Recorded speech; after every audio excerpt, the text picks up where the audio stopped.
Биздин кийимдерде көзгө сымал цивилизациянын тарыхы чагылдырылган. Эми азыр ал жөн гана кийим эмес, мода менен стиль жана өзүн көрсөтүү ыкмасы болуп калды. Ал дагылардын терең катылган маанисин туюп, кийимгече, буюмдар жана жөрөлгөлөрдүн жардамы менен сүйлөө казак элине дал келет. Андыктан улуттук кийимдин тарыхы бул биздин менталитеттин ачып бере турган укмуштуудай өзгөчө дүйнө.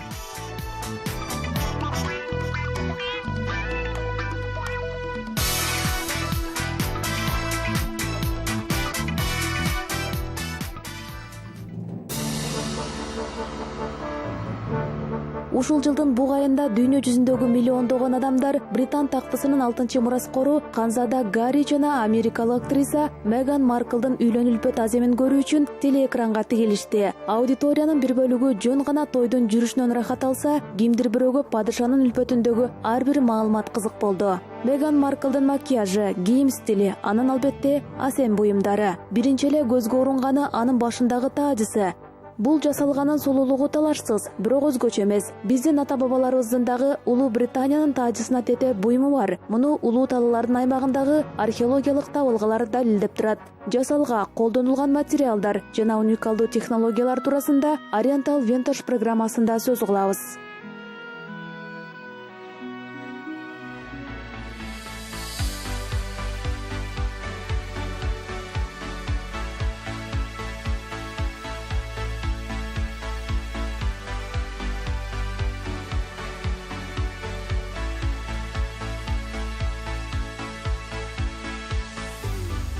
Bir 1939 жыл Заали Алато, Каргален капчыгайы, деңиз деңгээлинен 2000 метр бийиктикте байыркы доордо көмүлгөн адамдын сөөгү табылган. 300гө чукул ар кандай табылгалардын арасынан археологдор өзгөчө алтындан жасалган кымбат баалуу таажыга маани беришет. Ал 2 бөлүктөн турган узун алтын тилке болгон. Борбордук бөлүгү жок. Ички бетинде чыныгы жана жомоктордой ойлонуп табылган жаныбарлардын, адамдардын жана канаттуулардын татаал түзүлүштөгү оюу чийлөрдүн курчоосундагы сүрөттөрү көрүнүп турат. Аны дагы скифтердин жырткыч стили деп аташат. Мени таң калтырганы эң мыкты дизайнердик идеялар, айрыкча зер буюмдардын жасалгасы. Просто непревзойденный уровень дизайнерской мысли, именно ювелирный дизайн.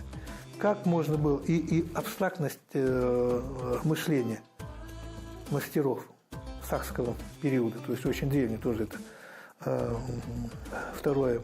первое-второе тысячелетие. Сак доорундагы усталардын абстрактуу ой жүгүртүүсү. Башкача айтканда, абдан эски, биздин заманга чейинки 1-2 миң жылдыктар. Сүрөттөгү жаныбарларды кантип бир стилге келтиришкен. Жолборстун, арстандын, кийиктин так даана түшүрүлгөнүн көрүүгө болот. Ошондой эле стилдүү, жыйын көркөм сызыкка толугу менен дал келет.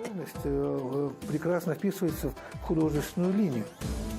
Кийинчерээк окумуштуулар шедеврге айланган асем буюмдарды даярдоодо байыркы усталар мөөрлөө техникасын колдонушканын аныкташкан. Мында материалды майыштыруу ыкмасы пайдаланылган. Тактап айтканда, көлөмү менен өлчөмүн алмаштыруу. Бул ыкма бүгүнкү күнү унааларды даярдоодо, вагондорду курууда, жабдыктарды жана машиналардын тетиктерин жасоодо, ошондой эле стоматологияда кеңири колдонулуп келет. Бирок элестетиңиз, алгачкы куралдарды пайдалануу кылымдар мурун эле биздин ата-бабаларыбызга белгилүү болгон. Ошондой эле буга зергерлердин өтө чебердик менен иштелген, бирюзадан жасалган жаныбарлардын тулку боюн кошушкан. Бул табышмактуу жандыктар дүйнөгө кызыл рубинден жасалган көздөр менен карашат.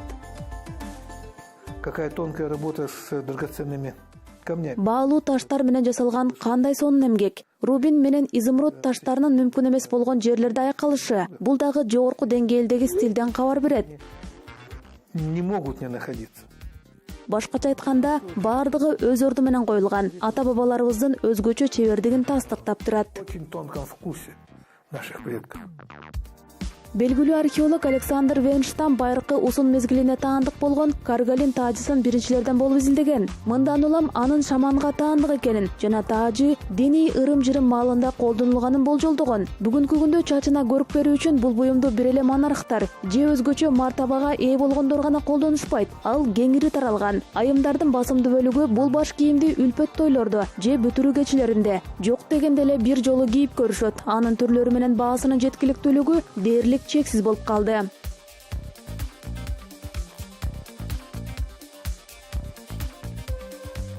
Адистердин пикиринде металлургиянын келип чыккан очогунан бери Улуу Талаанын аймагында Урал менен Алтайдын ортосунда орун алган. Бирок бул процесс бир нече этаптан өткөн. Тоо кенди, олжону аныктоо, эритүү, материалдарды химиялык жана механикалык жактан иштеп чыгуу. Кыязы биздин ата-бабаларыбыз металлдан курал же жабдууларды жасоого үйрөнгөн соң зергерчилик өнөрүн дагы жогорку деңгээлде өздөштүрүшкөн. Четкая дифференциация между... Башкача айтканда темир, жез, алтын жана күмүштүн ортосун так ажырата билишкен. Үзөңгүнү эч ким күмүштөн жасабайт. Эч ким күмүш үзөңгүнү же ооздукту, же алтын найзаны тапкан эмес. Серебра никто не находил. Серебряное стремя или удило, или золотой наконечник копья. А это говорит о том... Бул металлдардын жана гендердин касиеттерин илимий жактан билгендикти көрсөтүп турат. Кандай генден түстүү металлдарды, алтынды, күмүштү эритип алса болот, темирди, калайды жана коргошунду ажыратууга мүмкүн болорун дагы билишкен. Железо, олово, свинец. Чеберлер тарабынан аткарылган иш бир эле металлургиялык өнөр жайында эмес, ошону менен катар кездемелер өндүрүштүк манифактурада дагы актуалдуу деп эсептешет адистер. Буга жакында эле Павлодар облусундагы табылгалар мисал, кийме капчыктарга таандык болгон Алтын Ордонун мезгилиндеги тагыраагы 9-14 жүз жылдыкка таандык кездемелердин сакталып калган бөлүгүн изилдеп жатышат.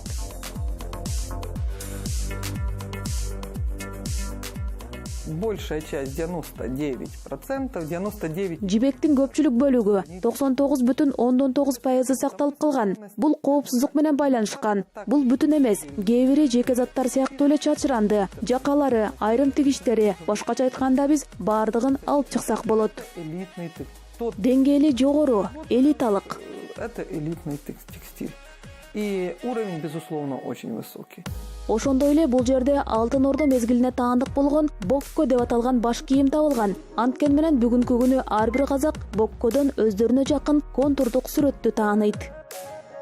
На самом деле, таких головных уборов Чындыгында мындай баш кийимдин көптөгөн түрлөрү байыркы мезгилдерден бери эле табылып келген. Бирок бул мындай капкак түтүк түрүндөгү кайыңдын жука кабыгынан жасалган. Тактап айтканда ал казак баш кийими шөкүлөгө абдан окшош. собственно, современной казахской савукеле.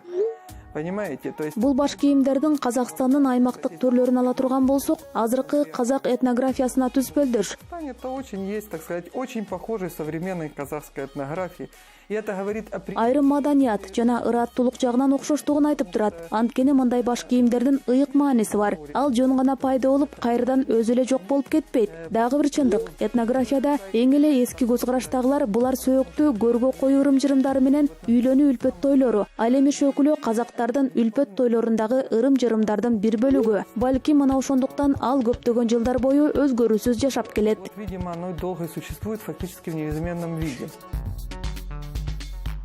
Казак саукелеси же бизче шөкүлүнүн диний ырым-жырымдары жана пайдалуу мааниси туурасында биз буга чейинки программаларда сөз кылган болчубуз. Андыктан Павлодар облусундагы табылгаларга кайтып келебиз. Кто носил? Я думаю, знать. Ким кийген? Менимче белгилүү. Мен изилдеген кездеменин бир үзүндүсү бар. Мен алгач бул жөн эле кызыл жибек деп ойлогом. Я сначала думала, что это просто красный шелк. Когда... Бирок аны микроскоп менен караганымда алтын жиптин издерин көрдүм. Ал Кытай кездемеси, ал абдан жумшак кездеме. Элестетсеңиздер, кээ бир кездемелердеги жиптердин калыңдыгы боюнча 3-4 мм бөлүктөн байкоого болот. Элестетиңиз, кандай гана технология. Мына ушул Кытай алтын жиби ал металлдын калыңдыгындай болот. Украинадагы эстеликтер алынган мындай жиптер менде абдан көп болчу. Аны жетишээрлик изилдегем. Аларды тирүү көрүүгө мүмкүн боло тургандай электрондук микроскоптон алынган далилдерим дагы бар. Анын баардыгын эстеп тактаса болот. Бул 0,5, 0,6 микрон. Микрон 1/1000 миллиметр. Мунун баардыгы 14-кылымдагы технология. Бул ошол учурдун нано технологиясы. Белгилей кетсек, баардык өлкөлөрдүн маданиятында Европаныкы же Азияныкы болбосун, жибек адамдардын жашоо деңгээлинин жогорку көрсөткүчү болуп келген. Ошондой эле элдердин жашоосунун жетишкендигин дагы аныктай алат.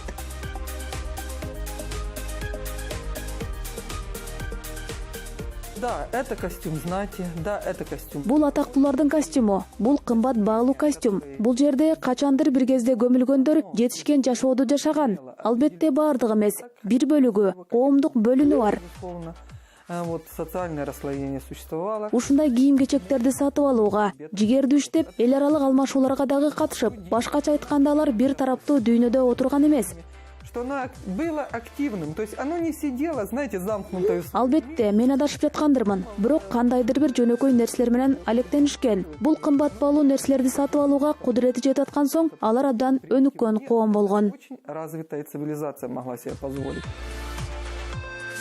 Мындай суроо пайда болот. Өзгөчө кездемелер биздин мекенибизге каяктан келген? Бул белекпи? Же улуу жибек жолунан өткөн кербендер аркылуу келген өнүмбү? Балким мурас катары калтыргандыр. Адистер муну дагы да болсо изилдеши керек. Бирок кездемелер Казакстандын байыркы шаарында өндүрүлүшү мүмкүн деген вариантты дагы жокко чыгарбашыбыз керек.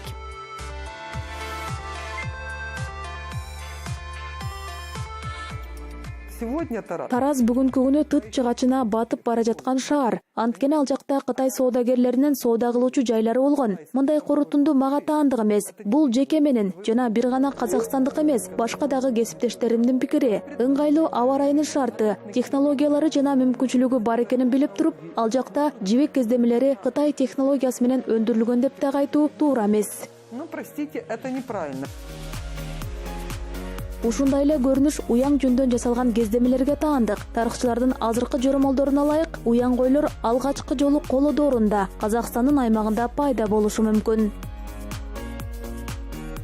Поэтому если вот те ткани, которые... Эгерде мендеги кездемелерди мен уяң жүндөн жасалган деп эсептесем, алар толук түрдө ушул жерде өндүрүлүшү ыктымал. Анткени кой багуунун эсебинен күн көрүп, анын жүнүн кыркканды билген эл кантип эле ошол жүндү чыйралтып жипке айлантканды билбесин. Антпесе бул күлкүлүү болуп калат. Алар ошол койлорду калдыксыз пайдаланып келишкен. Жибешүүнү үйрөнбөй коюшмак эмес. Ну, это же смешно.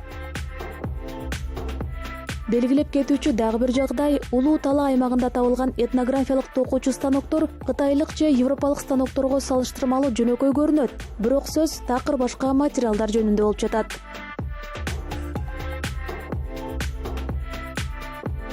И те же китайские станки, на которых... Ушул барчаларды даярдаган Кытай станоктору анчалык деле алыс кеткен эмес. Алар түзүлүштөрү жагынан ар түрдүү. Анткени кытайлардын техникалык ой чабыты күчтүү өнүккөн. Очень сильно была развита. Мында жөнөкөйрөөк, ошондуктан кездемелер дагы жөнөкөй болот. Эгерде Кытай атласы жок дегенде эки жолу токулган болсо, мында жөнөкөй токулган. Бирок ал сапаттуу жүн же пахтадан даярдалган. Простое переплетение, ну там качественная шерсть или хлопок. Кездемеге алтын жиптердин кошулушу бүгүнкү кийим-кечектердин наркына бир нече миңдеген долларларды кошуп, көйнөктү автоматтык түрдө шедеврге айлантат. Белгилүү дизайнер Зухайыр Мурат 2010-жылы Парижде өткөн жогорку мода көргөзмөсүндө алтын жиби бар бермет менен тигилген кече көйнөктөрүн тартуулады. Мода сүйүүчүлөрү мындай көйнөктүн бааларын азыртан эле эсептеп коюшу мүмкүн. Ал эми биздин чоң энелерибиз мындай көйнөктөрдү орто кылымдарда эле кийип коюшкан. Дагы бир кызыктуу археологиялык табылга Пазыр маданиятына таандык. Ал эрте темир дооруна барып такалат. 1993-жылы тоңгон аталган мүрзөлөрдүн биринен окмуштуулар жаш айымдын сөөктөрүн табышкан. Аны кийинчерээк Үкөк кан бийкеси деп аташкан. Аны мындай жогорку наамга ээ болушуна аны менен кошо көмүлгөн алтын ат себеп болгон. Ошону менен катар археологдорду кан бийкенин сырткы келбети дагы таң калтырган. Колундагы ийне менен чегилип тартылган сүрөттөр, татаалдаштырылган бийик чач жасалга. Мындан тышкары ак жибектен тигилген ак көйнөк, кочкул кызыл түстөгү жүндөн токулган белдемчи, кийиз байпак жана тон кийген. Алтай кан бийкесинин сөөгү 2,5 жыл мурун көмүлгөн. Я думаю, что Менимче белдемчи негизинен бардык башка кийимдерден мурун пайда болгон. Көйнөктөрдөн мурун, көкүрөк тарткычтан мурун, майкадан дагы мурун пайда болгон. раньше, чем кофтан, раньше, чем бюстгальтер, например. Раньше, чем майка, не, но это действительно так, потому что... Балким кемселден дагы мурун пайда болушу мүмкүн. Анткени байыркы адамдарга алгач ийине илгенге ылайыктуу тери менен жамынуусу керек болгон. Алар ылдый жактарынын жабык болуусуна анчайын деле ашыгышчу эмес. Андан кийин тулку боюн, ташка отура турган жерлери туурасында ойлоно башташкан. Кулап калган талдарга отурсаң жакшы, үшүбөйсүң. Бирок көп учурда ташка отурууга туура келген. Торс. То есть места, в которые садишься на камне, кресел не было, и скамеек не было. даже. Вот хорошо, если на поваленное бревно сел, как бы на поваленное дерево сел. Ал муздак болот. Ошондуктан терини жылуураак болуш үчүн жана терини жоготпоо үчүн астыларына салышкан. Аны денеге зым менен байлап коюш керек болгон. Ошентип белдемчи пайда болгон. Вот. А чтобы шкуру не потерять, ее выгоднее как бы как-то привязать на поясе, закрепить на торсе. Вот вам уже и юбка как. Азыр үкөк кан бейкесинин бийиктиги 90 сантиметрге жеткен. Жүндөн, кийизден жана өзүнүн чачынан жасалган чач жасалгысынан башка кийимдери менен шаарга көчөгө чыга турган болсо, элдер таң калмак эмес. Бирок иштин айында Париж мода жумалыгында Жан Поль Готенин модель кыздары баштарындагы өзгөчө жасалгалар менен чыгышты. Эгерде сиздер муну ноу-хау деп эсептесеңиздер жаңыласыздар. Чындыгында бардыгы унутта калган эски нерсе.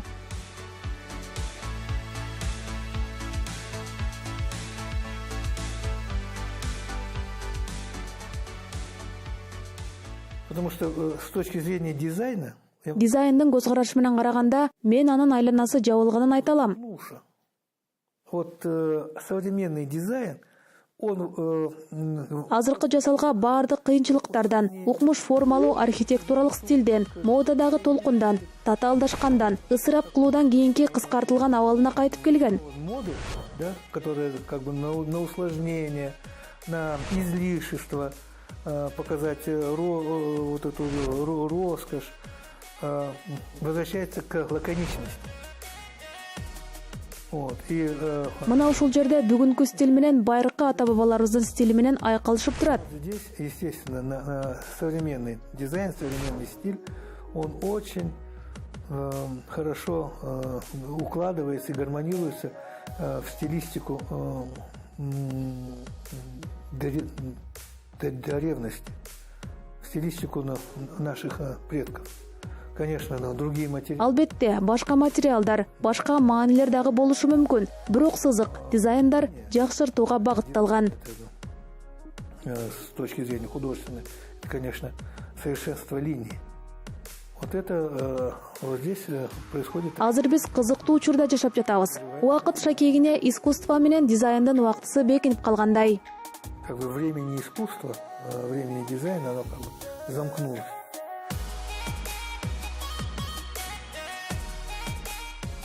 Кызыгы түстүү журналдары менен мода подиумдарынын көңүлү Европанын классикалык кийим кечесинен кандайча чыгыш дүйнөсүнө бурулуп калган. Коомдук антрополог Ефрат Иманбек бул көрүнүштөр боюнча ою менен бөлүштү.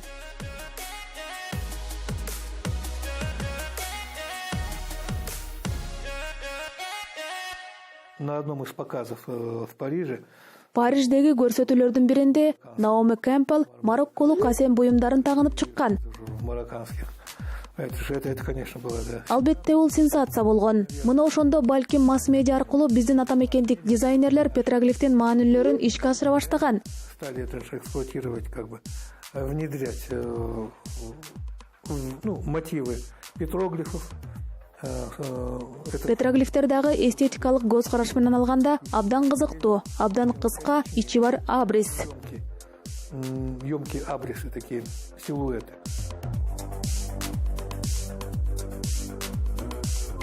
Убакыттын өтүшү менен атамекендик дизайнерлер материалдардын түстөрүн кеңири колдоно баштаган. Петроглифтер менен улуттуу коймо чийимлердин ордуна татаалыраак эскиздер менен материалдар келген.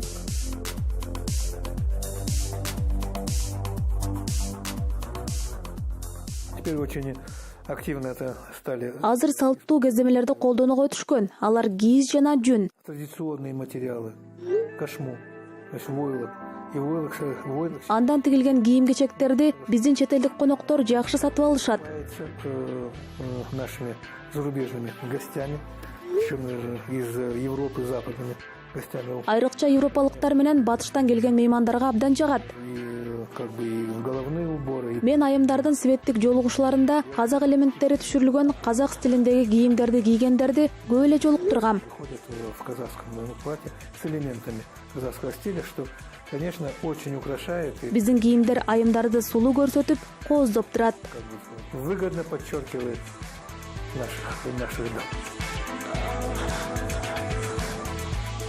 Oriental Vintage программасы ата бабаларыбыздын маданий мурастарына жаңыча көз караш менен кароого мүмкүнчүлүк берди. Алар биринчилерден болуп түрдүү материалдардан укмуштуудай асем буюмдарды жасап келишкен. Мына ошол буюмдардын бардыгын тең өздөрүнүн турмуш тиричилигинде жогорку чеберчилик менен чагылдыра алышкан. Алар өнүккөн маданияттын өкүлдөрү болгон. Анан дагы улуу тала баш ийип берген.